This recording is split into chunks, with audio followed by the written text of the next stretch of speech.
Bienvenue à tous dans ce nouvel épisode, dans l'épisode 12 des rencontres de Training New qui sont destinées à mettre en avant chaque semaine une entreprise ou un professionnel du secteur, corporate finance ou conseil en stratégie. Et cette semaine, nous sommes sur la verticale corporate finance et nous avons le plaisir de recevoir Timothée Houm, qui est analyste M&A chez BNP Paribas et qui va nous expliquer au fur et à mesure de cette session comment travailler en M&A chez BNP Paribas. Donc, bonjour Timothée, merci pour ta présence. Quelques mots sur toi. Tu es diplômé de l'EDEC. Tu as réalisé plusieurs stages pendant tes études.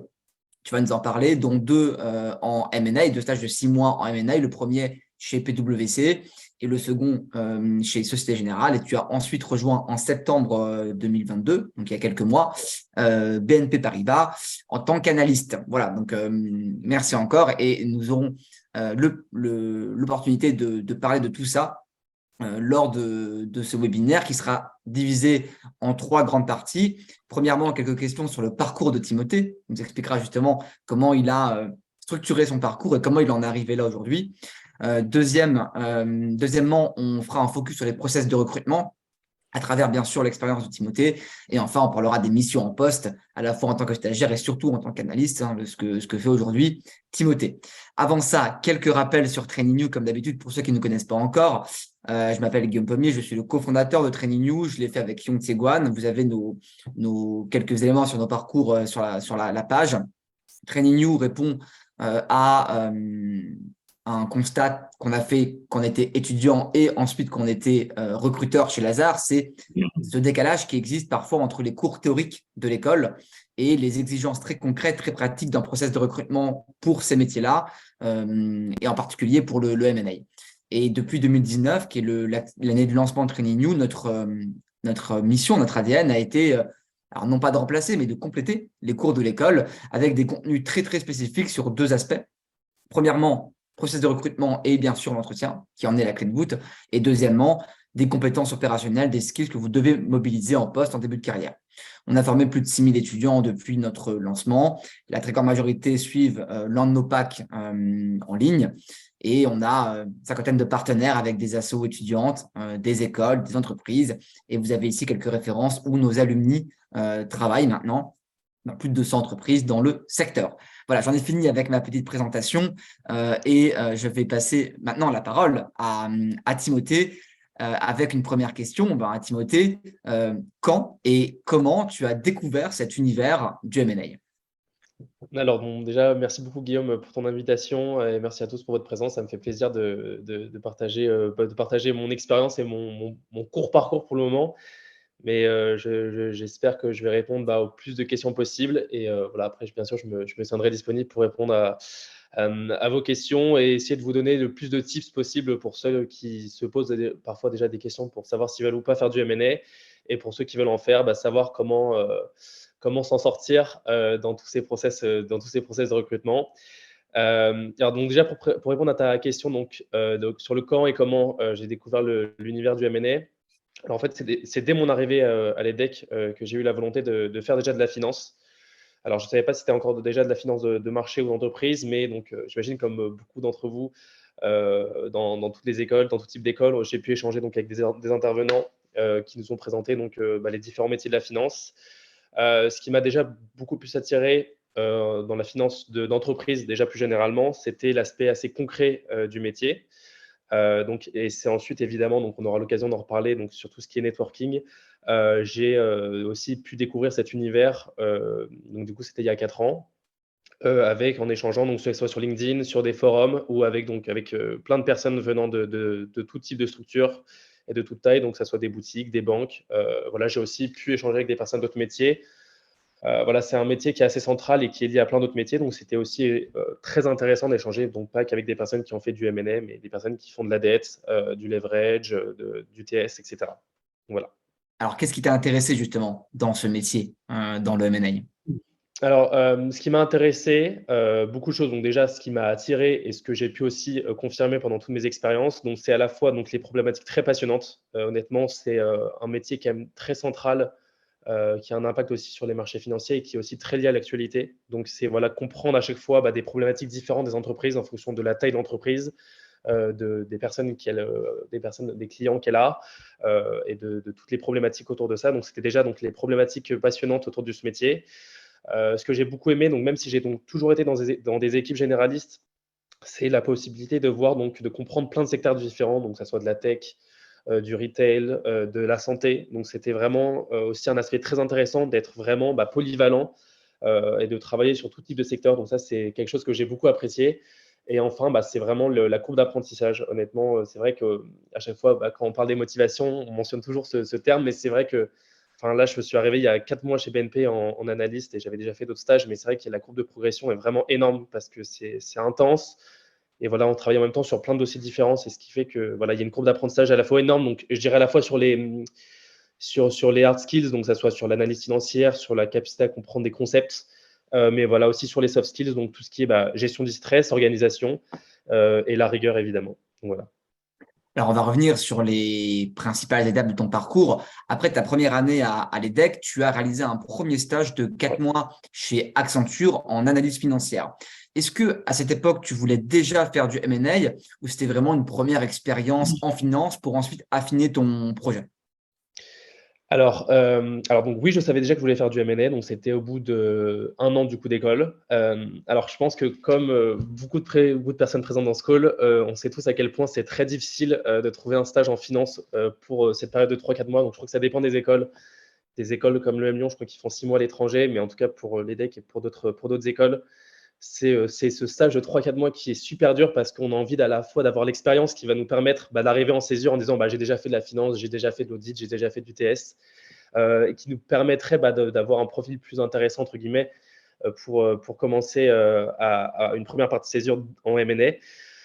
Alors, mon conseil là-dessus, c'est de ne pas se prendre la tête à vouloir chercher quelque chose uniquement en M&A. Parce que je sais que, notamment, pour mon expérience, j'avais perdu beaucoup de temps là-dessus à m'efforcer à faire une lettre de motivation un peu tirée par les cheveux parce qu'effectivement, je n'avais aucune expérience. Donc, alors moi, mon conseil là-dessus, c'est qu'effectivement, il y a un gros inconvénient, c'est le fait que vous comme moi, enfin en tout cas pour les personnes qui sont seulement en première année d'école, on n'a souvent aucune expérience, donc que ce soit en finance ou même en stage en général. Mon conseil, donc, c'est pour ce stage de pré-master, donc c'est de viser vraiment tout type de structure et pas uniquement des banques, par exemple, et donc de viser tout métier qui peut être relatif à la finance. Donc, ce sera du contrôle de gestion, de la comptabilité, de l'audit interne. Donc voilà, pas uniquement viser que ça soit du TS, de l'audit Big Four, du M&A ou du PE, parce que c'est quand même très compliqué à aller chercher. Donc voilà, ça c'est mon conseil.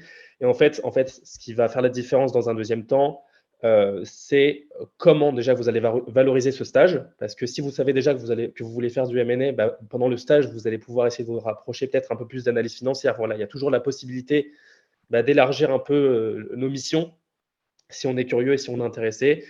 Effectivement, après, la grosse différence, elle se fait sur le comment vous allez valoriser votre stage quand vous allez être en entretien et sur votre CV et sur votre lettre de motivation. Donc voilà, ça, c'est sur quoi la différence va se faire. Et voilà, il n'y a vraiment pas de problème, en tout cas, à ne pas avoir fait quelque chose purement financier pendant ce stage, parce que voilà, je pense que toutes les personnes qui feront passer ou qui vont sélectionner des CV savent à quel point c'est très difficile de trouver ce stage de 3-4 mois. Alors, il y a une autre expérience que tu as réalisée pendant ta deuxième année qui a renforcé, j'imagine, ton attractivité. C'est un sprint chez BofA que tu as réalisé à Londres en plein Covid, en avril 2020. Tu vas nous raconter. Est-ce que tu peux nous dire déjà comment tu as réussi à décrocher ce stage et en quoi il consiste une fois en poste? Parce que le spring, c'est parfois un peu méconnu. C'est un peu différent du summer. C'est complètement différent du stage à Paris. Donc, bien sûr, on serait curieux d'en apprendre plus sur ce qu'on peut faire pendant ce stage de courte durée. Ouais, bien sûr. Alors déjà, je pense que c'est important.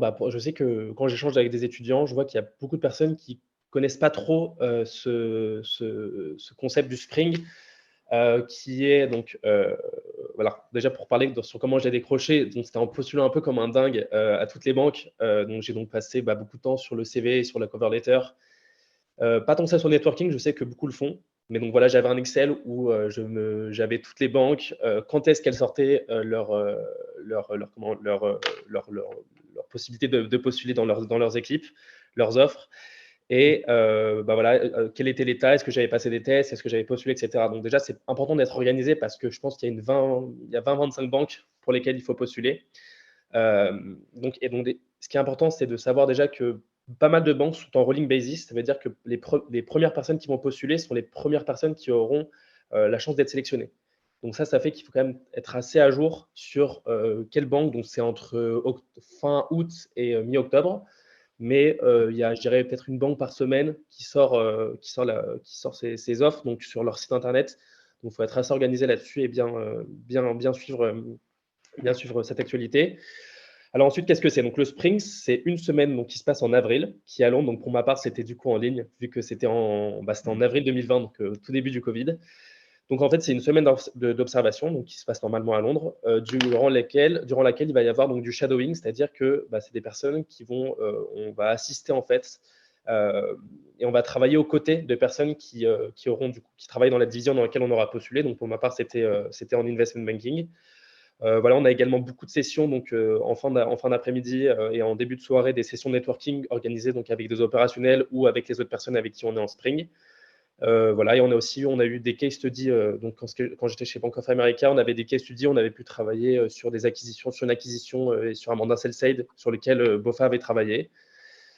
Donc alors voilà, ceci étant dit, l'avantage du Spring, donc pourquoi tout le monde en parle, pourquoi c'est quelque chose qui est assez recherché, c'est parce que c'est un peu considéré comme une voie royale pour décrocher à la fois un summer et aussi un full-time à Londres ou à Paris, dans des grandes banques anglo-saxonnes. Alors pourquoi on parle de cette voie royale? C'est parce qu'en fait, à la fin de ce Spring, on a un assessment center. Donc dès la fin de la semaine, on a un assessment center. Du coup, on passe des entretiens pour pour décrocher directement un summer. Alors que si on n'a pas fait ce Spring, il y a effectivement beaucoup plus d'étapes à passer pour décrocher le summer, donc qui sont aussi très faisables. Il y a beaucoup de personnes qui font des summers sans faire de Spring, donc c'est complètement jouable. Alors pour rappel, le summer, c'est pas l'été même du Spring, c'est l'été d'après. Donc je dirais, c'est 14-15 mois après la date du Spring. Encore une fois, donc, dans le même cas, pourquoi le summer est considéré comme une voie royale? Donc le summer, c'est un peu comme le Spring, sauf que ça s'étend sur 3 mois, donc on a un peu plus de travail, on a un peu plus aussi le temps de faire ses preuves. Mais en fait, à l'issue de ce summer, il y a aussi donc, un assessment center qui permet d'avoir donc, la possibilité d'avoir une offre en full-time dans la même banque. Voilà, en fait, c'est tellement dur de décrocher un full-time, que ce soit à Londres ou même à Paris, que ce spring ou ce summer où la concurrence est moins forte parce qu'en fait, je vais en parler donc dans un deuxième temps, mais en fait, ce qui va faire la différence pour le summer et les springs, c'est pas forcément les expériences professionnelles. Donc, justement, donc, pour parler de ce sujet, en fait, les springs au départ, c'était fait pour des personnes qui ne faisaient pas de finance et pour les aider à faire découvrir de la finance, donc que ce soit de la finance de marché ou d'entreprise. Donc, que ce soit des personnes qui travaillaient dans la médecine, en droit, des ingénieurs. Donc voilà, je dis ça par rapport aux candidatures parce que du coup, pour parler des CV et des lettres de motivation pour les spring, donc on le fait encore une fois, un peu comme le stage de pré-master à un moment où on a très peu d'expérience. Il me semble que j'avais parlé avec une RH de Bank of America qui me disait qu'il y avait 6000 candidatures, qu'ils avaient reçu 6000 candidatures pour 50 places. Donc, vous imaginez à quel point, et donc pour des personnes qui n'ont pas vraiment de manière de se distinguer sur les expériences professionnelles. Donc, ce qui va faire vraiment la différence sur les candidatures pour les Spring et Summer, c'est les expériences professionnelles, c'est les valeurs que vous avez pu transmettre ou partager pendant vos expériences extrascolaires ou pendant des expériences dans vos écoles, dans vos associations, etc. Donc la différence, elle va vraiment se faire là-dessus. Pour ma part, donc j'étais chanteur quand j'étais plus jeune à Radio France, et donc j'ai parlé presque que de ça, où j'ai parlé beaucoup de mes expériences dans le sport, etc. Donc en fait, et donc pour parler vraiment concrètement avec des exemples, j'en ai parlé en fait dès le début de ma cover letter. Je m'étais présenté en disant directement, voilà, ayant été chanteur, bon, j'imagine qu'il y a plein de personnes qui sont dans les participants qui ont plein d'autres expériences extrascolaires, mais qui peuvent en parler dès le début. Et en fait, en se disant que les recruteurs ont 6000 CV à lire, en fait, ils vont pouvoir directement, la manière de se distinguer, ça va être justement sur les expériences extrascolaires, parce que des gens qui ont fait une école parisienne, Schema, l'EDEC, l'UM Lyon, ils vont en avoir une tonne. Donc justement, c'est important sur la candidature, en tout cas, de se distinguer là-dessus. Donc voilà. Alors après ce Spring chez BofA, après ta deuxième année, tu as fait une césure et là, tu as fait une césure pleine en M&A, expérience d'1 an avec 6 mois chez PwC et 6 mois chez Société Générale. Est-ce que tu peux nous parler de cette césure? Déjà, comment tu as réussi à enchaîner ces 2 stages au niveau du process, des candidatures? Et puis ensuite, quelles sont les différences en poste entre faire du M&A dans un Big Four et faire du M&A dans une grande banque française comme Société Générale? Oui, alors déjà, donc, ce qu'il faut savoir, c'est qu'au niveau du process, c'était encore une fois pendant le Covid, donc c'était assez dur de trouver une offre. Je pense qu'on en parlera après peut-être sur la partie, Mm, sur le process et mm. sur le networking, mais beaucoup de choses se sont jouées là-dessus. Donc, j'aurai l'occasion, j'espère, de vous donner pas mal de conseils sur comment postuler, notamment au niveau du networking. Euh, alors, donc, la différence, donc, effectivement, donc, pour répondre à la fin de la première question, c'était donc pour la Société Générale. Effectivement, j'ai postulé quand j'étais encore en stage chez PwC, mais ça se fait bien. Donc voilà, il n'y a pas de stress à avoir là-dessus. Enfin, je ne connais pas de banque, en tout cas, qui vont prendre la tête à leurs stagiaires parce qu'ils cherchent un stage pour la suite, alors sachant que leur contrat va se finir au bout d'un moment. Donc effectivement, c'est quelque chose, à mon avis, qui est beaucoup plus délicat lorsqu'on est en CDI ou lorsqu'on est en stage de fin d'études. Mais en tout cas, il n'y a pas de problème, il n'y avait pas de problème là-dessus à ce que je postule lorsque j'étais aussi déjà en stage chez PwC. Alors la grande différence, alors déjà, en fait, les grandes banques, que ce soit françaises ou internationales, vont avoir une plus grande relation avec leurs clients parce que les personnes, enfin les entreprises avec qui on va faire des deals sont parfois des entreprises qui ont déjà été financées auparavant par la banque notamment. Donc il va y avoir déjà ce lien, alors que en fait en Big Four, donc quand j'étais chez PwC, ça marchait vraiment comme une banque, comme une boutique classique. Donc on avait des mandats de buy side et de sell side. Mais par exemple, on ne pouvait pas faire des deals avec des entreprises qui avaient déjà été auditées par PwC, ce qui est assez Mm, logique. mm. Donc du coup, il y avait déjà une différence là-dessus. Et ensuite, donc la différence, elle s'est fait aussi au niveau de la taille des entreprises avec lesquelles on travaillait. Donc chez PwC, c'était vraiment plus du small mid cap. Et à la SOG, c'était beaucoup plus de large cap. Donc voilà, moi j'étais vraiment content de commencer en mid cap. Je le recommande vraiment à beaucoup de personnes parce qu'on est déjà beaucoup plus exposé. Et bah voilà, on a une vision, je dirais, plus globale d'un process. Alors que, en fait, j'ai pu en parler avec les personnes qui arrivaient directement en large cap. C'est vrai qu'elles ont moins ce recul, en tout cas, sur le métier. Et il y a moins, je dirais, cette volonté de continuer. C'est plus des personnes qui vont quitter le métier plus rapidement parce qu'elles n'ont pas pu travailler en étant plus exposées. Donc, elles se rendent moins compte je dirais, de la marge de progression qu'il peut y avoir. Donc, voilà, ça, c'était vraiment quelque chose dont j'ai été très content de commencer chez PwC. J'ai été très exposé dès le début. J'ai travaillé sur un info mémo tout seul, presque tout seul avec un managing director. Et on est aussi plus proche du client. Donc voilà, c'était une très belle première expérience. Et effectivement, quand j'étais à la SOG, on travaillait beaucoup plus sur des boîtes cotées, donc on avait beaucoup plus d'informations, les deals étaient beaucoup plus complexes, les problématiques aussi. Donc après, il y a des enjeux presque géopolitiques qui rentrent en jeu, donc c'est aussi très intéressant. Donc voilà, je trouve que les deux ont vraiment leurs avantages, mais je recommande vraiment de commencer en mid-cap. Je sais que, enfin, en tout cas, quand j'échange avec des étudiants, la plupart veulent tout de suite aller en large cap, mais c'est pas forcément ce qui est le plus souhaitable. Franchement, il y a le temps, en tout cas, de découvrir le large cap dans un deuxième temps, notamment. Donc voilà. Alors, 2 expériences très différentes qui t'ont permis ensuite de rejoindre directement BNP Paribas comme analyste sans stage de fin d'études. Et en quoi ta césure t'a aidé à réussir cela? Et est-ce que tu as eu besoin justement de networker en plus ou est-ce que c'était finalement une trajectoire assez smooth après déjà un an en stage en M&A? Alors, effectivement aussi, beaucoup de personnes me disent qu'une fois qu'on a un premier stage en M&A, c'est très facile de trouver plein d'autres stages en M&A. En fait, le système, c'est un peu un système pyramidal. En fait, au départ, comme on n'a pas d'expérience en M&A, on va chercher en fait tous les types de boutiques, tous les types de tailles, etc. Donc, en fait, j'imagine que les personnes qui sont déjà en stage en M&A ou qui ont déjà une expérience en M&A se rendent compte qu'en fait, une fois qu'on a une première expérience en M&A, on vise beaucoup moins de potentielles banques parce que soit on veut du large cap, donc il y a beaucoup moins de banques qui en font, ou on veut une top boutique mid cap ou small cap. Et effectivement, il y en a encore très peu. Donc, c'était pas si simple. Et donc, effectivement, pour répondre à ta question, j'ai aussi dû beaucoup networker. Euh, on va encore en parler pendant le networking, mais je me Hmm. souviens que pour ma première partie de césure, j'avais contacté, ça a fait un peu peur, mais j'avais contacté 300 personnes. Bon, surtout que c'était pendant le Covid, donc c'était compliqué. Voilà, j'avais contacté 300 personnes, donc je tenais un Excel avec les personnes que je contactais, etc. Je vous donnerai un peu de quelques tips ensuite pour comment optimiser en tout cas son temps consacré au networking. Et donc, du coup, voilà, j'ai dû clairement continuer à échanger avec des personnes pour décrocher ce stage à la BNP. J'ai aussi eu beaucoup de process. En termes d'aide, effectivement, ma césure en M&A m'a bien aidé. Ce qui a fait la différence, c'est qu'en fait, j'ai eu une offre de CDI à la Société Générale et qu'en parallèle, j'avais ce process à la BNP et que effectivement, lorsque la BNP a appris que j'étais très avancé sur le process de la Société Générale, effectivement, eux aussi ont voulu accélérer. Ça, c'est une parenthèse d'ailleurs pour ceux, parce que donc du coup, je fais passer des entretiens pour mon équipe généraliste du coup à la BNP. Je vois que certaines personnes en fait hésitent pas mal à nous parler des process en cours. Mais en tout cas pour moi, il ne faut pas du tout hésiter à en parler parce que déjà c'est pas tabou et au contraire ça montre que votre profil est attrayant.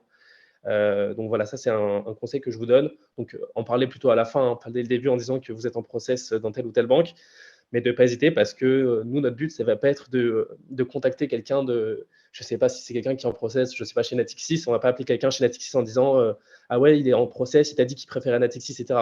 Franchement, personne, tout le monde est passé par là. On sait tous que on est obligé de postuler évidemment dans toutes les banques, même si à chaque fois, il faut savoir bien justifier pourquoi, je ne sais pas pourquoi BNP nous attire. En tout cas, voilà, c'est un conseil que je donne à, en tout cas, à nos participants, c'est de ne pas hésiter à parler des process en parallèle qu'il y a. Et justement, c'est l'avantage d'être en stage, alors qu'effectivement, une fois qu'on veut bouger et qu'on est en CDI, il n'y a pas du tout ce sujet-là. Donc, c'est beaucoup plus compliqué. Donc, voilà. Et autre sujet, c'était donc par rapport à l'aide de ma césure. Effectivement, ça m'a beaucoup aidé. Mais en tout cas, si des personnes sont en césure, n'ont pas fait de M&A, il n'y a pas du tout de problème à ça. Je vois que des personnes qui sont rentrées en M&A à la BNP n'avaient pas fait de M&A auparavant. Donc, ça avait pu être de l'ECM, du leverage, etc. Donc, voilà, il n'y a en tout cas pas de crainte là-dessus. Effectivement, qu'une personne qui a fait du M&A va à la fois être plus à l'aise pour justifier sa motivation et pour être plus à l'aise techniquement, mais il n'y a pas en tout cas de no-go sur la sélection de CV. Donc, alors moi, je ne m'occupe pas du tout de process, mais quand je vois des analystes 3 ou 4, 3 ou des assos 1, pardon, s'occupent du process, il n'y a pas du tout ce no-go si une personne n'a pas fait de stage en M&A. Et c'était la même chose quand j'étais à la Société Générale ou chez PwC. Donc voilà, il n'y a pas de crainte à avoir là-dessus. D'ailleurs, Timothée, je rebondis, tu as dit que tu avais aussi décroché une offre de CDI à la SOG. Pourquoi BNP par rapport à la SOG? Alors, il y avait pas mal de raisons. Alors, j'ai adoré mon stage à la Société Générale et je le recommande vraiment beaucoup. Donc, j'étais dans l'équipe généraliste Large Cap, donc dans la French Team. J'ai adoré les personnes avec qui j'ai travaillé, j'ai adoré les stagiaires avec qui j'étais, donc certains qui y sont encore. Mon choix était à la fois un peu personnel, mais à la fois parce que j'avais aussi très bien fité avec des personnes de BNP Paribas. Alors, pour expliquer un peu comment se passe maintenant le recrutement chez BNP Paribas, pour les CDI, maintenant, tous les analystes MNS sont recrutés via un graduate programme, donc qui va durer 1 an. Ça va commencer par 6 mois à Paris, donc dans l'équipe M&A. Ensuite, on va faire 6 mois à l'étranger, donc dans une équipe d'investment banking, mais différente. Donc, moi, par exemple, je vais partir donc, dans une autre ville d'Europe. Moi, par exemple, je vais partir à Madrid en leverage finance. Et en fait, ensuite, je vais revenir à l'issue de ces 6 mois à l'étranger et je serai analyste 2. Donc en fait, c'est un graduate programme qu'a mis en place la BNP. C'est tout nouveau. Ça date d'il y a 1 an. Donc, il y a une promo avant nous qui a exercé en tout cas ce graduate programme. C'est quelque chose de super bien. Ça m'a beaucoup attiré aussi à la fois de travailler à l'étranger et surtout de pouvoir travailler sur du leverage, par exemple, pour avoir en fait un profil plus complet. Je trouve que c'est assez intéressant ce qu'a proposé la BNP là-dessus. Donc voilà, j'étais très content. Ça m'a bien attiré. Peut-être que c'est un petit argument, mais les locaux aussi dans Paris, ça m'a plutôt qu'à la Défense, c'était peut-être aussi un petit plus. Là, on a emménagé dans des nouveaux locaux qui sont superbes dans le 9e. Donc voilà. Bon, allez, on va rentrer très, très concrètement dans les process de recrutement. Est-ce que tu peux nous parler de tes différents process? Donc, il y en a eu trois en Ouais, M&A. Il y a un Price, ouais. l'ASOG et BNP. Donc, j'ai deux sous-questions. La première, c'est quelles sont les différences entre le Big Four et la Banque française en termes de recrutement? Et la seconde, c'est peut-être la différence entre le recrutement pour un stage et le recrutement pour un CDI. Quelles sont les exigences additionnelles attendues par le recruteur quand on postule en CDI? Ouais, alors donc là, on va parler peut-être un peu plus concrètement en tout cas. Je pense qu'on va parler du networking un petit peu plus tard, mais donc pour parler concrètement des tours et des entretiens.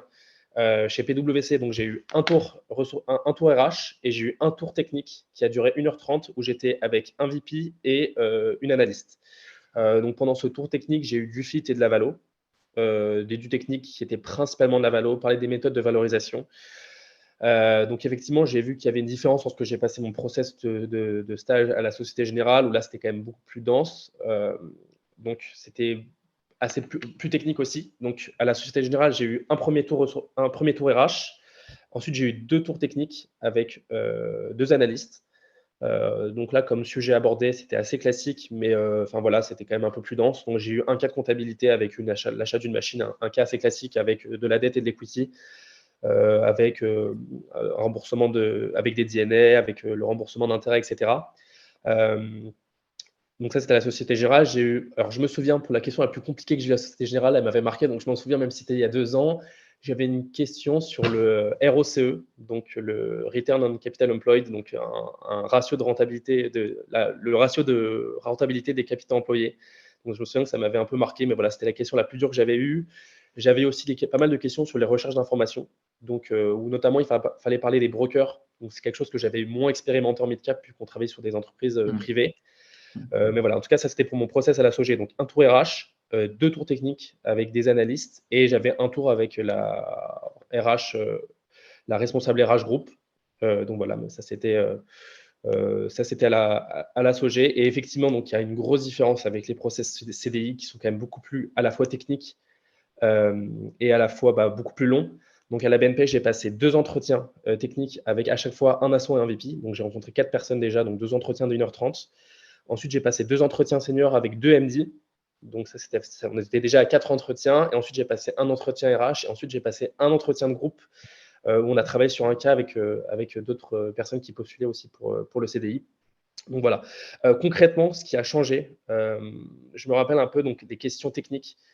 Donc déjà, la différence, elle se fait sur l'approfondissement de tous les sujets. Donc, que ça soit bridge, compta, valo, DCF, tout était beaucoup plus approfondi. Alors que je sentais qu'en stage, quand même, c'était plus balayé à la surface les connaissances de la personne, voir en tout cas si elle était bien renseignée. J'ai senti qu'en tout cas, pour les CDI, c'était quand même beaucoup plus approfondi. Par exemple, sur le bridge, on approfondit, enfin, les intervieweurs, donc déjà, on passe beaucoup plus avec des VP et des assos, tandis que pour les stages, les entretiens sont plus avec des analystes. Donc, j'avais eu un bridge où on insistait, enfin, les personnes avaient beaucoup insisté sur les leases, sur les fonds de pension, enfin voilà, sur des sujets qui, à la fin, quand je postulais, en tout cas, quand j'avais des entretiens en stage, c'était quand même moins poussé. J'avais eu un cas de conso, je me souviens. J'avais eu une construction de BP avec peu d'informations, donc voilà, où je devais bien m'enseigner, montrer que je comprenais comment construire un BP. J'avais eu un cas de LBO avec de la dette PIC, donc qui est quand même beaucoup plus poussé qu'un cas de LBO plus classique, où il faut voilà, bien comprendre ce qu'est la dette PIC. Concrètement, j'avais aussi une question sur le diluted NOSH, donc sur le nombre de shares dilués.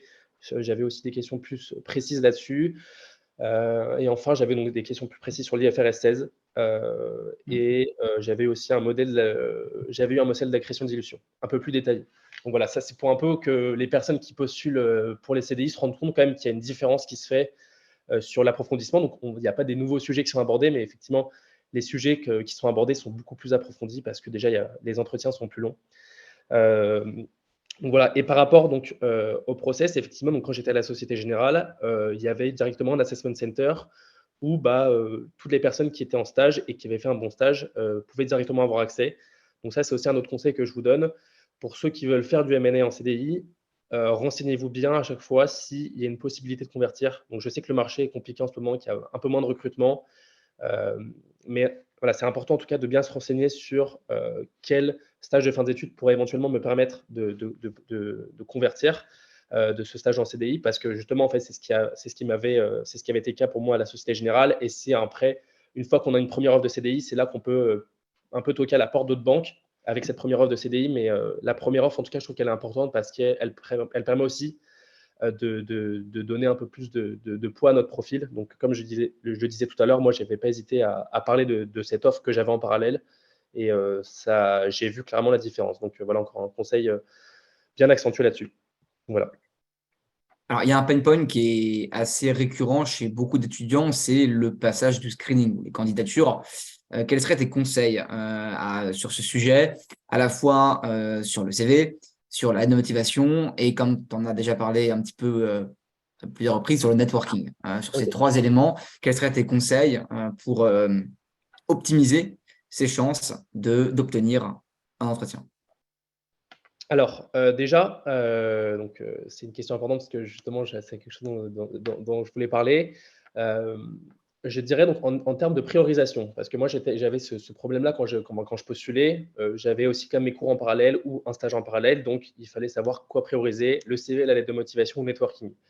Je pense qu'évidemment, pardon, le CV, c'est le plus important parce que, je vois comment sont screenés les CV quand, les analystes en reçoivent plein sur leur boîte mail. Le CV, évidemment, c'est le plus important. La lettre de motivation peut faire la différence aussi, mais je dirais plus dans un troisième temps. Moi, je mettrais d'abord le CV en priorité parce qu'évidemment, c'est ça, c'est la première image qu'on envoie. Donc comme conseil sur le CV, évidemment, c'est important qu'il n'y ait pas d'erreur de grammaire, de typo, de format, et cetera, parce que c'est en fait, c'est un peu la première image.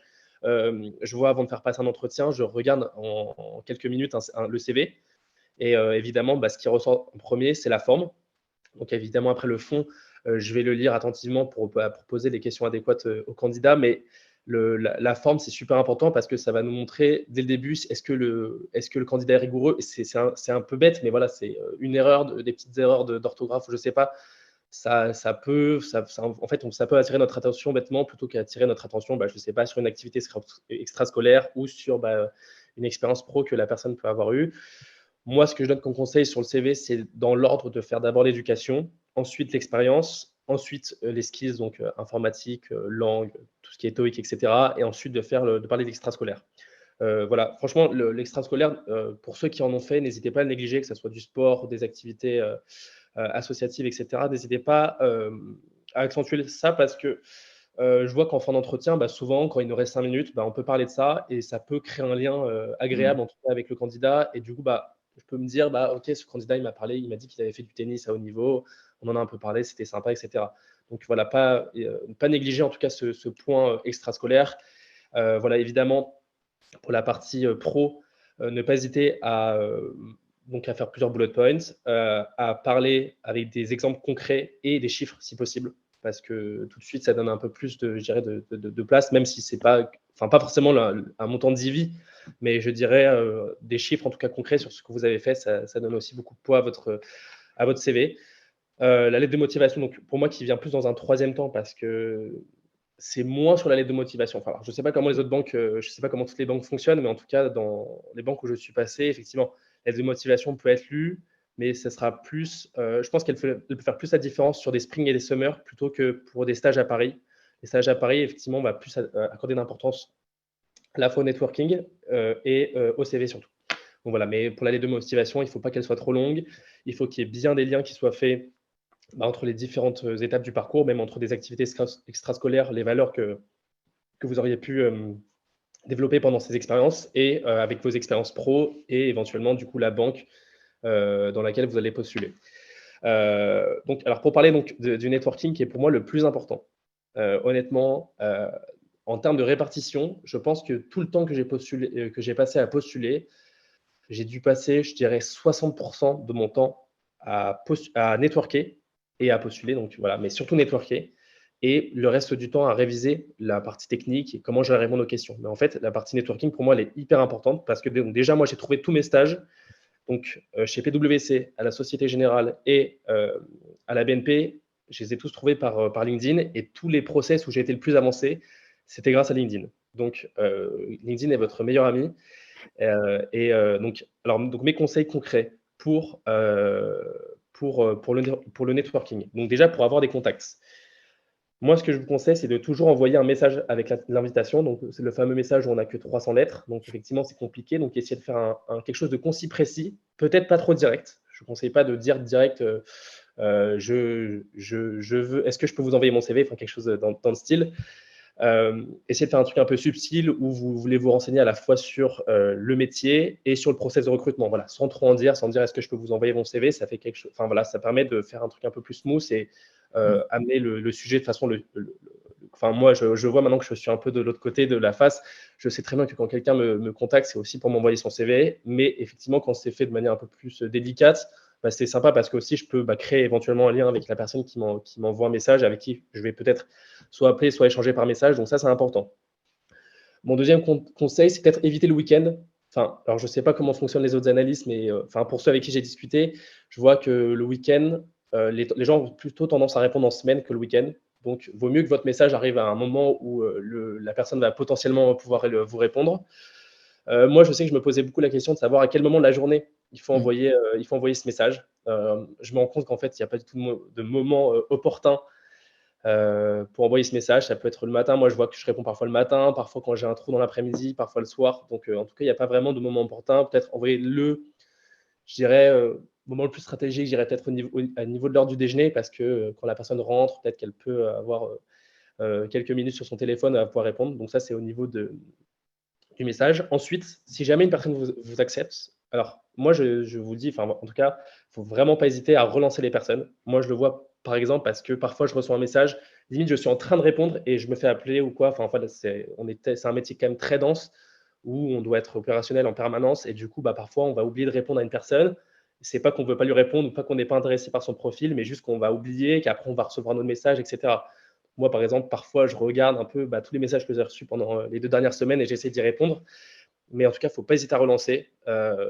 Moi, je sais que, par exemple, j'avais relancé la personne qui m'a permis de rentrer dans la Société Générale, la pauvre, je l'avais relancée, je crois que je l'avais lancée 2 ou 3 fois. Mais en tout cas, voilà. Donc, sans évidemment harceler, moi, je vous conseille de relancer. Donc, une fois que si la personne vous a accepté, je vous conseille de la relancer peut-être toutes les 2 semaines. Voilà, pour lui redire, voilà, je me permets de revenir vers vous suite à mon dernier message.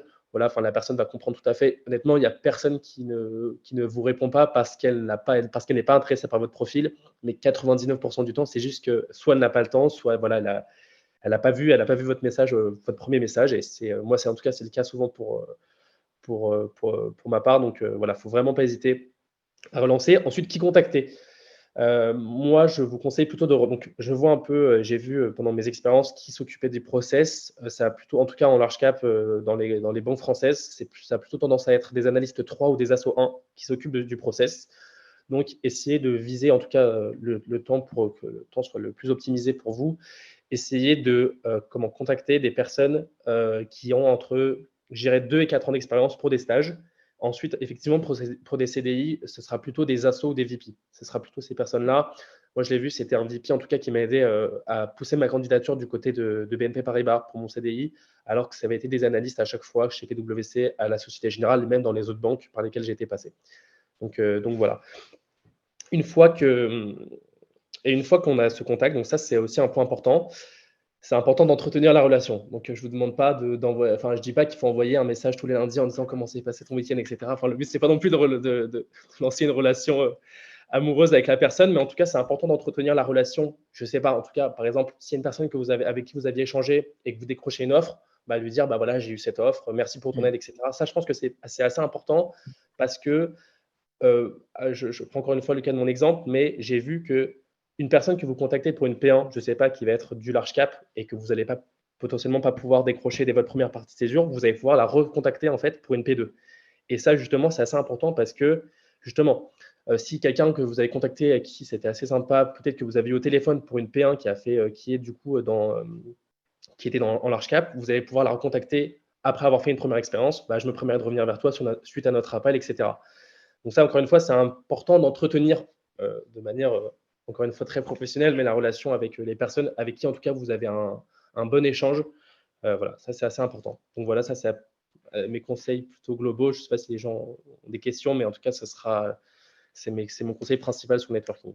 Alors, on aura une petite partie Q&A à la fin, donc j'avance sur les questions et après on pourrait revenir si besoin. Quand on Ouais. a fait tout ça très bien, généralement on obtient des entretiens. Donc, est-ce que tu peux nous donner quelques exemples de questions de fit et techniques qui reviennent régulièrement dans les entretiens et puis comment s'y préparer au mieux? Alors bien sûr, je vois aussi, pour les personnes qui font passer des entretiens et pour tous les entretiens que j'ai pu passer lorsque je postulais, il y a toujours des questions qui varient, mais toujours des thèmes qui reviennent. Donc sur le fit, évidemment, donc il y a le pourquoi le M&A, pourquoi ce métier-là. Alors pour y répondre, moi ce que je vous conseille de dire la plupart du temps, donc c'est un peu ce que je disais au début, c'est à la fois les problématiques passionnantes. C'est la courbe d'apprentissage très forte, mais essayer de la justifier à chaque fois, en fait. Ce qui est important, c'est parce qu'en fait, la plupart, j'imagine que, et même, c'est pas j'imagine, j'ai vu plein d'entretiens où les personnes, du coup, me parlaient de cette motivation, et effectivement, beaucoup de personnes parlent souvent de la même chose. Ce qui est important, c'est justement de le justifier, de le lier soit avec son parcours, soit avec des exemples concrets de ce qu'on aura pu faire pendant nos activités extrascolaires ou nos stages. Donc voilà, donc pourquoi le M&A, je vous conseille aussi, donc ça va être plutôt dans le pourquoi la banque, donc qui est donc pourquoi la banque ou pourquoi la boutique. Ça, c'est aussi une question évidemment qui revient beaucoup.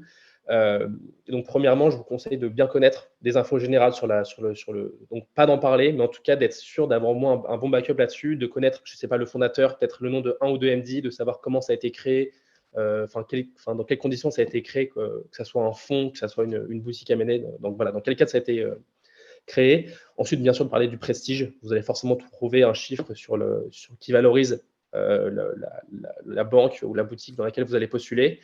Quelque chose qui va faire la différence, c'est qu'à chaque fois que vous allez postuler dans une équipe précise ou dans une boutique peut-être qui est spécialisée dans un secteur, c'est de parler de cette spécialisation. Donc, si vous postulez dans quelque chose de généraliste, bien accentuer sur le fait que vous êtes intéressé par tout type de secteur, ça c'est important. Ou si vous postulez dans une boutique qui est spécialisée en santé, bien indiquer que vous êtes très attiré par le secteur de la santé. Peut-être, alors, autre conseil que je vous donne, peut-être, alors pour être sûr, peut-être pas d'en parler, mais en tout cas, si jamais on vous pose la question et que vous savez y répondre, ça fera une vraie différence. C'est donc peut-être de connaître un peu les dynamiques du secteur. Donc, je sais pas, parlons de la santé, de connaître un peu les dynamiques de la santé ou de la tech, etc. Mais connaître les dynamiques du secteur de l'équipe dans laquelle on postule, peut-être connaître un ou deux multiples moyens. Je sais que j'avais vu qu'il y avait des études de PwC qui parlaient des multiples moyens par secteur. Ça peut être important, un multiple EV sur EBITDA ou EV sur EBIT, ça peut faire la différence. Évidemment, connaître un ou deux deals, ça c'est important. Et essayer de prendre un deal plutôt récent, mais surtout un deal où vous avez des infos peut-être sur les conditions d'achat, est-ce qu'il y a eu des contentieux, est-ce qu'il y a eu des problèmes, des mécanismes de défense. Voilà, ça peut être un sujet qui peut être important et qui montre qu'en tout cas, vous êtes bien renseigné sur la banque.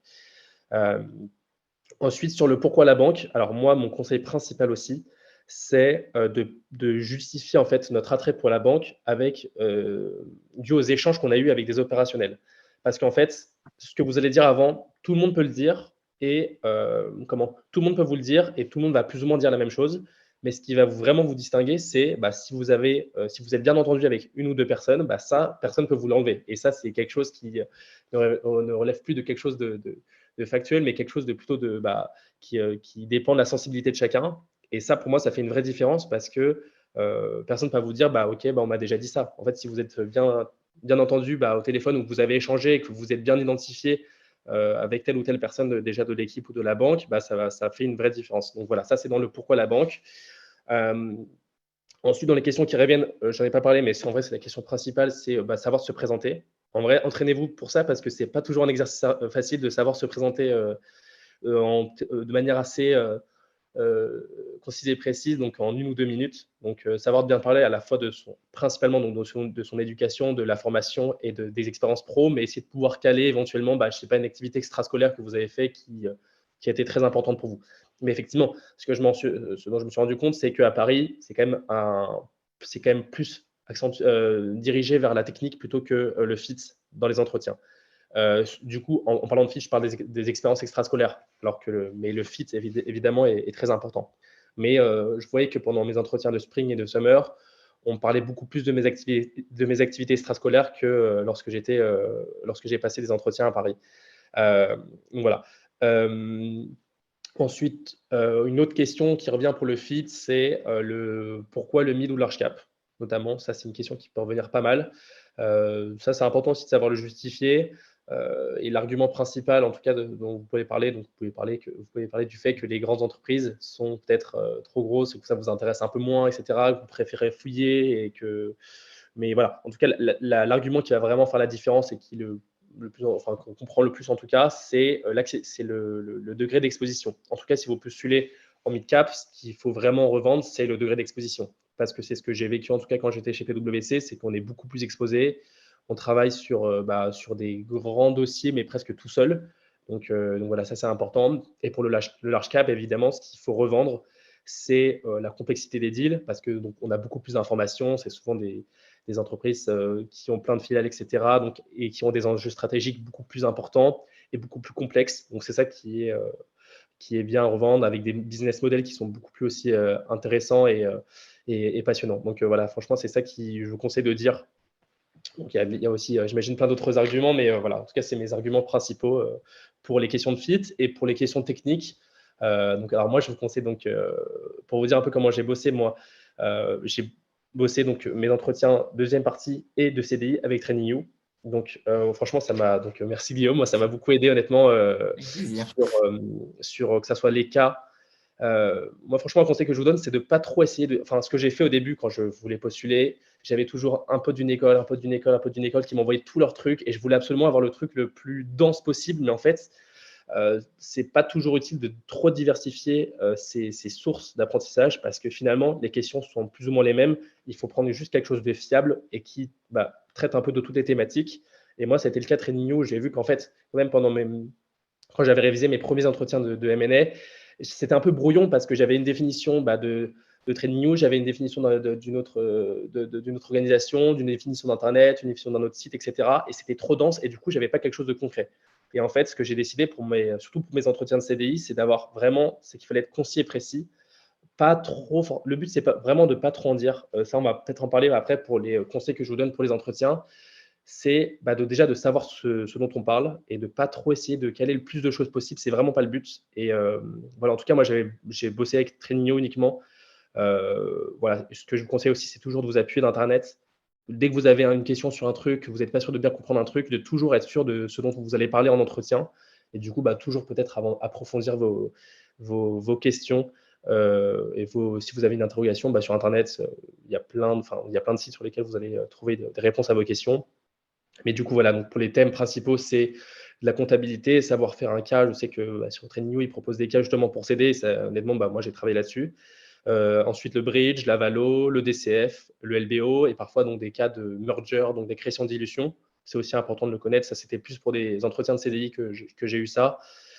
Mais voilà, voilà, vraiment, mon conseil, c'est de ne pas trop essayer de diversifier beaucoup trop vos sources de travail. L'important, c'est éventuellement de peaufiner à la fin, si vous êtes vraiment solide sur un sujet, de prendre d'autres sources pour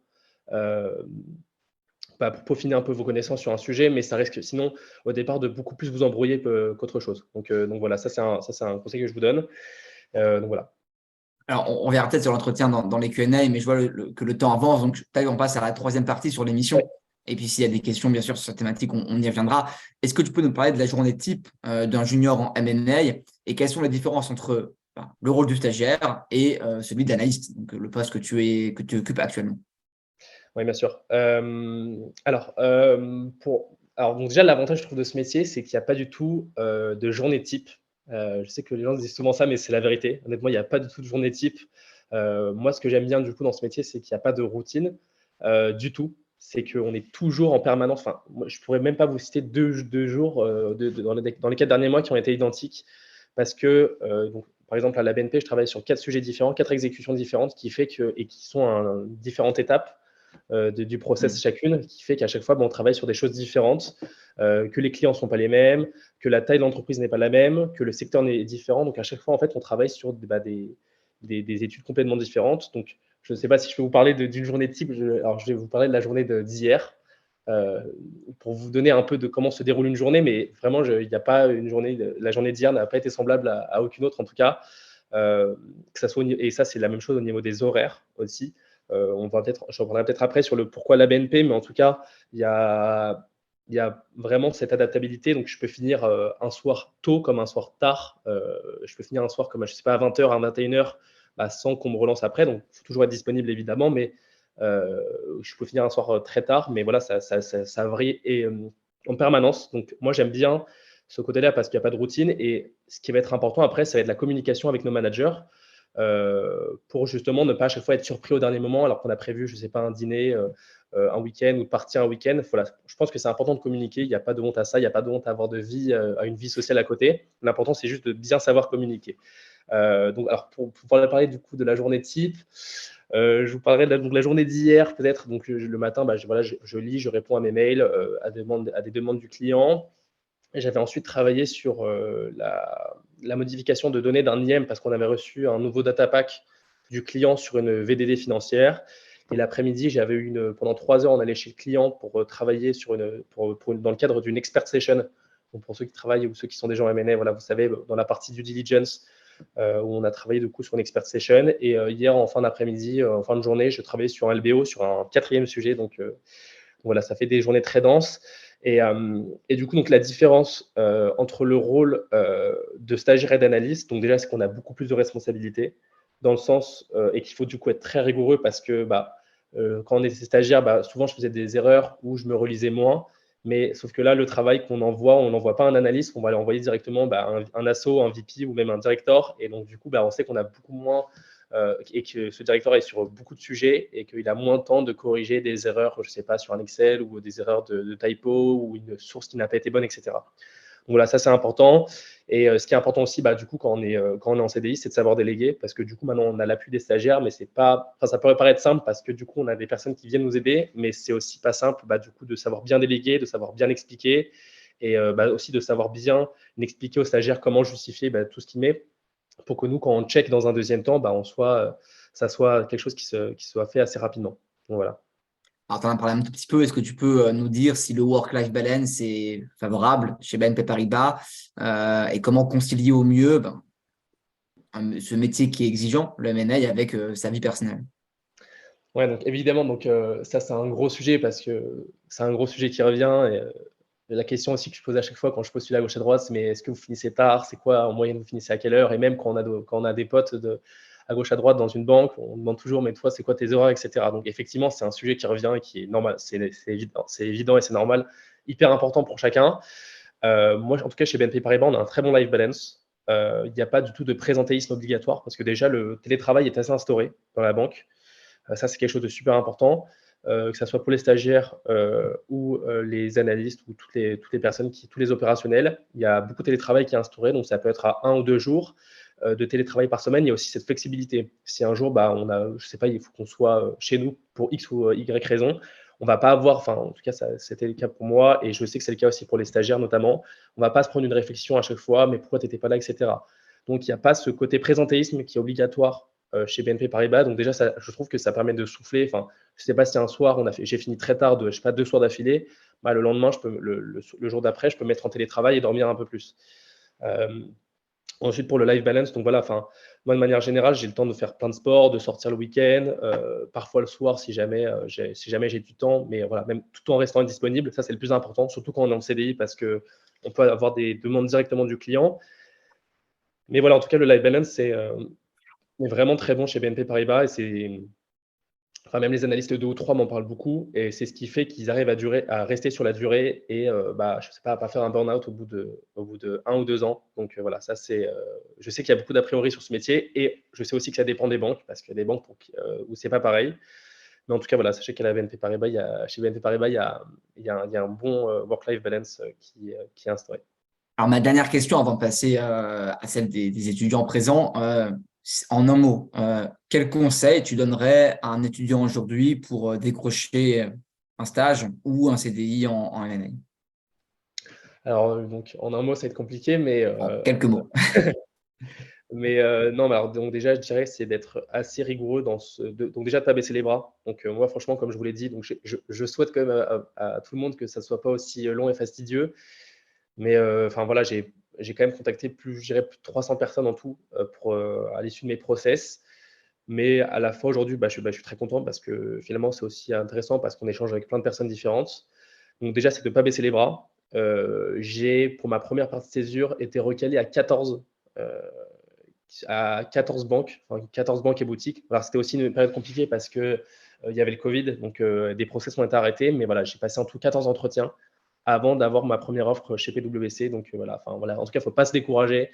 Voilà, moi, j'ai pas converti mon spring en summer. J'ai donc voilà passé plein d'entretiens que j'ai loupés. Mais voilà, aujourd'hui, l'important, c'est de ne pas baisser les bras, honnêtement, et d'être bien organisé, surtout dans la manière dont on postule. Il y a une multitude de banques où il y a une bonne ambiance, où vous allez travailler sur des sujets intéressants. Donc voilà, c'est pas grave si vous faites une fixette sur une banque et que vous n'avez pas. Il faut pas du tout dramatiser ce point-là et voilà, être bien organisé, bien prendre les conseils que je vous ai dit sur le networking parce que pour moi, c'est quand même une étape importante. Je ne mesurais pas assez à l'époque, mais en fait, quand je me suis rendu compte que j'ai décroché tous mes stages en M&A ou CDI grâce à LinkedIn, bah, j'ai vu quand même qu'il y avait une part, bien sûr, tout en postulant à côté, tout ce qui est job teaser sur les sites internet. Mais alors, pour refaire une parenthèse avant de passer au Q&A, je vois en tout cas, alors c'était un peu moins le cas à la Société Générale. Le RH, on était assez liés au RH parce qu'on était sur le même floor, mais je vois qu'au niveau à la BNP, c'est quand même les opérationnels qui sont très concernés par le recrutement de stagiaires. Donc évidemment, il faudra passer après par un process RH et par passer des tests, etc. Mais c'est rarement les RH qui nous envoient des CV, c'est plus nous qui recevons des CV et qui après trions. Et je sais que c'est pas mal le cas dans des équipes à la BNP. Donc, pas uniquement se limiter à postuler sur le job teaser et sur le site internet, mais du coup, voilà, accentuer sur le networking et contacter des analystes avec qui ont un peu d'expérience quand même. Parce que, alors moi, je fais passer des entretiens, mais c'est pas moi qui gère le process puisque je suis arrivé il y a seulement 4 mois. Et voilà, c'est un peu les conseils que je donne aux étudiants. Alors, vous l'avez compris, hein, ces process sont exigeants.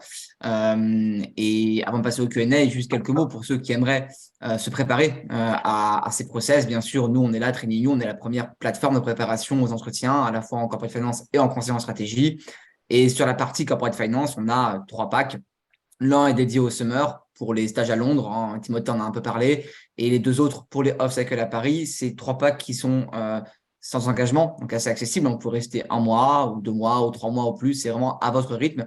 Et vous retrouvez dans ces packs-là tout ce qu'il faut savoir pour réussir un process. Donc, vous avez des cours qui reprennent en fait chaque thématique, la compta, la valo, les mergers, le LBO, comme a dit Timothée. Et pour chaque thématique, en fait, on vous donne les questions les plus couramment posées en entretien, on vous donne de manière très structurée la réponse très précise, la réponse qu'il faut donner et comment le dire.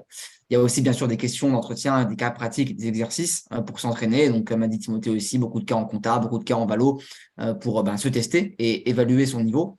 Vous avez aussi des fiches sur les banques, des fiches sur les fonds où on décrit la banque ou le fonds, on présente le process de recrutement, on présente, alors pour la banque, c'est les deals récents, parce que c'est une question qui est posée dans la partie fit. On fait une analyse, pour ceux qui suivent la page LinkedIn de Training News, c'est ce qu'on fait en fait sur LinkedIn, mais un peu plus, un peu plus détaillé. Pour le fonds, on présente la stratégie d'investissement et aussi on fait une analyse du portefeuille. Donc, quelles sont les entreprises dans le portefeuille et on donne des exemples d'exit récents. Donc, ça vous donne aussi du grain à moudre pour la partie fit, alors pour votre lettre de motivation et pour la partie fit de l'entretien. Et enfin, dans ces 2 types de fiches, on vous donne des questions qui sont tombées récemment en entretien, tirées des comptes rendus de nos alumni ou de notre réseau. Enfin, vous avez aussi l'accès à tous nos webinaires et aussi à des podcasts exclusifs qu'on fait avec des professionnels du secteur qui vous donnent en fait des tips, un peu comme ce qu'a fait Timothée aujourd'hui, qui vous donne des tips sur l'ensemble des étapes, des process de recrutement. Voilà. Avant de passer encore, dernière chose, avant de passer aux questions. Semaine prochaine, donc même heure, même endroit, on restera sur la thématique corporate finance et on recevra les équipes financières de Courcelles, donc FDC. On aura 3 banquiers et la personne en charge des RH. On parlera en fait des process de recrutement et des missions pour cette boutique. Voilà. Les questions. Alors, si certains veulent lever la main pour interpeller directement Timothée, je leur donne bien sûr la parole. Et Je sinon, vois je qu'il prends y le a, Q&A. je vois Je qu'il y prends a le déjà Q&A. pas mal de questions sur Mais le Q&A. peut-être si certains veulent lever la main, on prend d'abord peut-être les questions à l'oral. Si Très bien. certains, voilà. Yes, pardon, on a Tom qui avait levé la main, mais qui n'a plus levé la main, donc du coup, j'ai. Ok. Bon, du coup, je vais prendre plutôt le Q&R. On a Nour. Vas-y, Nour. Tu peux poser ta question. Alors, bonjour à tous, merci pour l'occasion. Alors, je tiens à poser une petite question par rapport à, je l'ai posé dans la discussion. Donc, si par exemple un candidat n'a pas d'expérience en secteur bancaire, donc comment il va répondre à la question sur l'intérêt pour le secteur bancaire?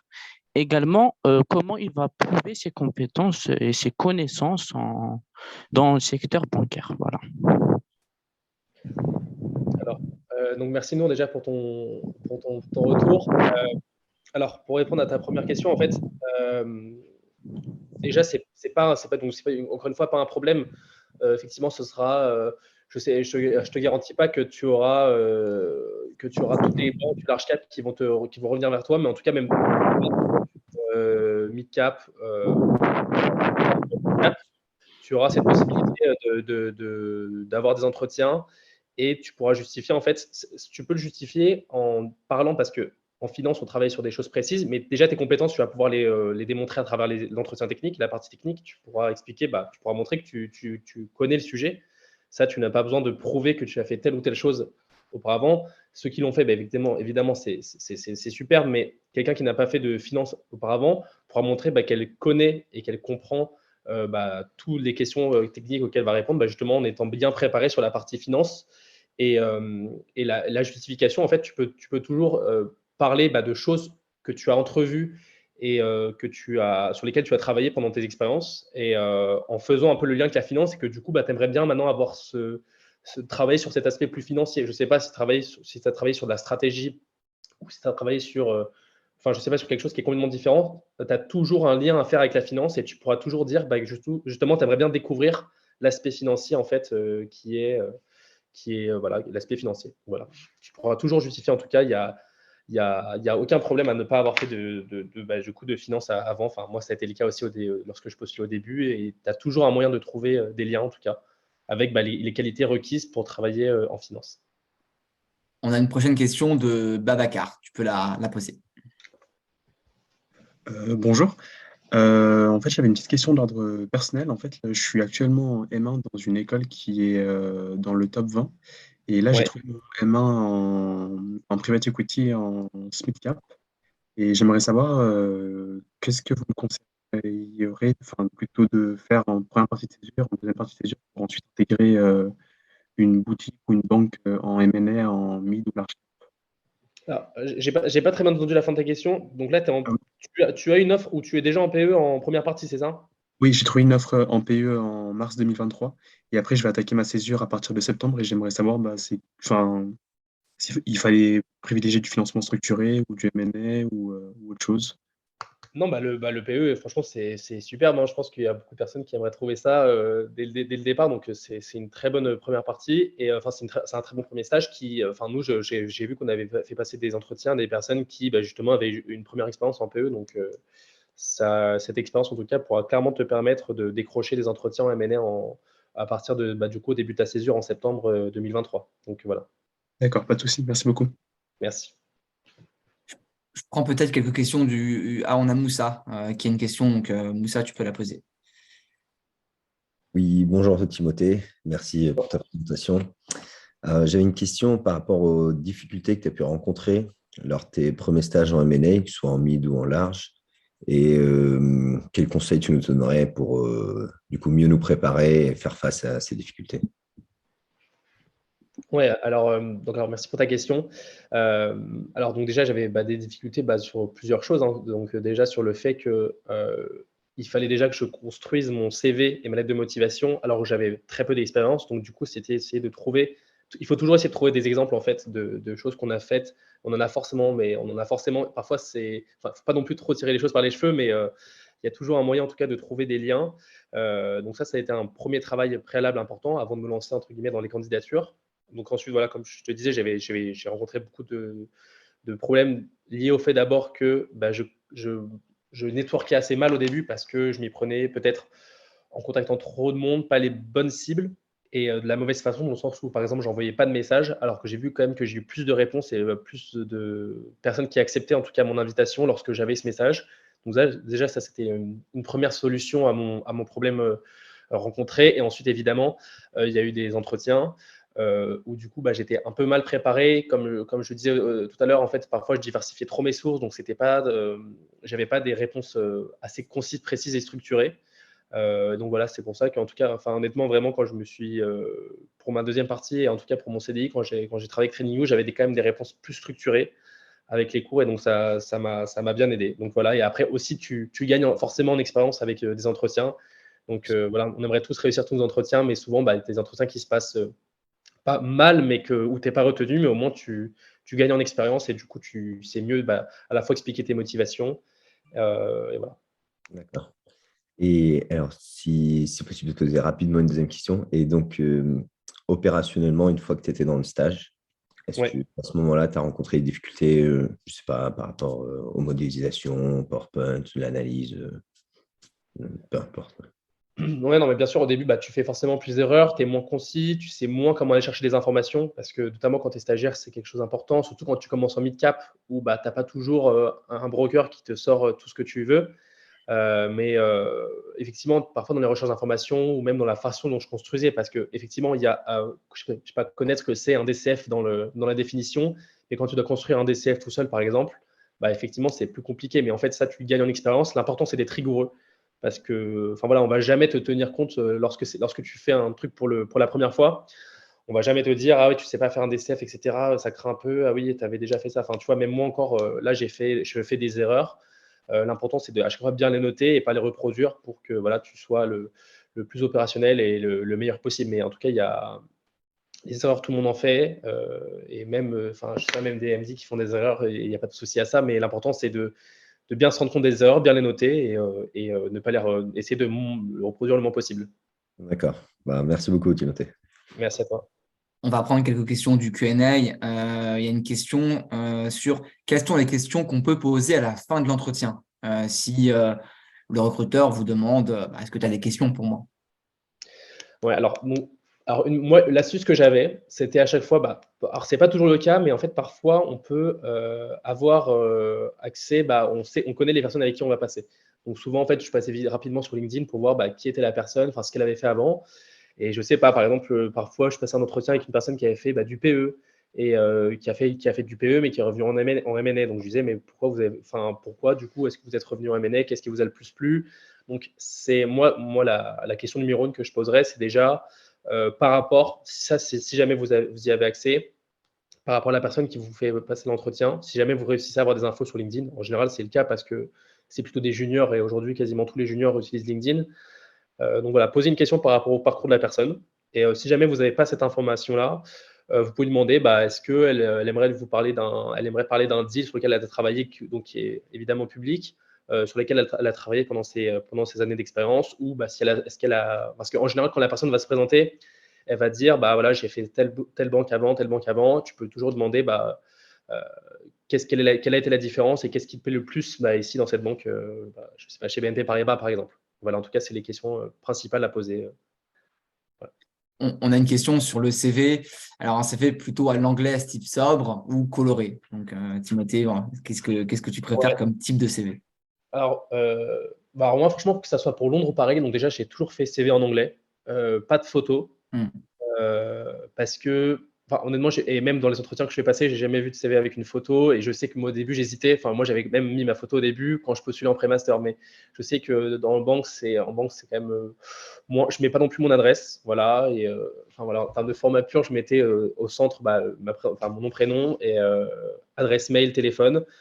Et voilà, après, sinon plutôt sobre et en noir et blanc. Donc voilà, et évidemment, tout sur une page. Important de le rappeler parce que j'ai quand même reçu parfois des CV avec 2 pages et c'est voilà, important que ça soit en une page. Voilà, le plus concis, précis possible. Et peut-être pas trop long, mais ce qui est important aussi pour Londres, je n'en ai pas parlé tout à l'heure, mais c'est important de mettre des verbes d'action lorsque vous commencez un bullet point, que vous parlez d'une expérience. Parlez à chaque fois, dire, je sais pas, worked on something. Enfin, voilà, en tout cas, à chaque fois de parler avec un verbe d'action au prétérit, au passé sur chaque bullet point pour vos expériences pro. Donc ça, c'est assez important aussi. Mais voilà, sinon, en tout cas, pour répondre à la question, c'est sobre, noir et blanc, et c'est mieux. Une question sur le networking. Quels sont les types de questions justement à poser lorsqu'on a un call de networking avec un professionnel? Alors, franchement, c'est des questions plutôt générales. Effectivement, on peut toujours, donc, un peu comme la dernière question qu'on pose à un entretien, se questionner. Donc déjà, premièrement, poser des questions sur le parcours de la personne. Essayer parfois de rebondir sur des choses qu'il dit. Donc, par exemple, finalement, s'il vous dit qu'il a passé du mid-cap au large-cap, vous pouvez lui demander pourquoi vous avez passé en large-cap. Ensuite, vous pouvez lui demander qu'est-ce qui vous plaît, enfin, quelles sont vos missions. Donc ça, c'est un peu comme les questions que Guillaume me pose aujourd'hui. Et effectivement, moi, à chaque fois, ma stratégie pendant mes calls, c'était évidemment d'aborder le sujet de networking, le recrutement, pardon. Et ça, vous pouvez à chaque fois l'amener plutôt à la fin du call. Donc, attendez pas trop la fin parce que si jamais il vous dit qu'il doit y aller et qu'il doit raccrocher, c'est un peu dommage. Mais essayer du coup à chaque fois de demander comment ça se passe au niveau du networking, à qui il faut adresser sa candidature. Vous voyez, enfin ça c'est un peu un moyen subtil. Essayer à chaque fois de parler du sujet de moyen subtil. On peut se dire mais c'est dommage, on pourrait directement envoyer notre CV, mais voilà, évidemment il faut quand même toujours mettre de la forme dans ces échanges-là. Moi, si quelqu'un m'envoie son CV, je vais pas lui dire non, on ne fait pas comme ça, mais je sais que beaucoup réfléchissent comme ça, ce qui est aussi un peu normal parce que avant tout, même si on a ce post-là sur LinkedIn écrit, on est des humains et nous aussi, on est content de créer des liens avec les gens. Donc voilà, c'est un peu les questions à poser en call. Alors, on a plusieurs questions dans le Q&A sur BNP. Donc, je vais essayer de les regrouper. La première, quel est selon toi l'avantage compétitif de BNP par rapport à d'autres banques françaises type Sogé ou par rapport à des banques internationales? J'imagine peut-être des Bulge Brackets, des banques américaines. Est-ce qu'il y a, quel est l'état des lieux du recrutement aujourd'hui chez BNP, notamment pour les CDI dans le contexte macro actuel qui est un peu difficile? Et enfin, est-ce qu'il y a une politique de diversité dans le process de recrutement chez BNP? Ouais, alors c'est une bonne question. Effectivement, j'en ai pas assez parlé déjà donc par rapport au graduate programme, donc qui est la manière. Donc c'est un CDI classique, parce que moi, en fait, au départ, je postulais pour un CDI classique en M&A pur, et en fait, on indiquait que justement, ils avaient changé la manière dont ils recrutaient les M&A en CDI. Donc tous les gens qui postulent en M&A en CDI, en tout cas, passent par ce graduate programme. L'avantage compétitif, déjà, je trouve, les classements ne mentent pas. En tout cas, je pense qu'on a tous vu que l'année dernière, la BNP était numéro 1 en France. Et franchement, c'est sur tous les secteurs. Et voilà, en fait, la BNP est vraiment leader et vraiment partout en Europe. Même quand vous partez en vacances en Europe, dans des villes d'Europe, on voit la BNP partout. Donc ça montre déjà qu'on est implanté dans beaucoup de villes, à la fois sur la côté banque de détail, mais du coup, il y a forcément tout ce qui suit ensuite au niveau financement et du coup M&A. Donc voilà, donc le classement en tout cas ne ment pas, et je pense que beaucoup ont vu en tout cas ce classement qui montre que la BNP du coup était numéro 1 en termes de volume de deal, et moi je l'ai ressenti en fait dès que je suis arrivé. C'était vraiment une grosse intensité de deal.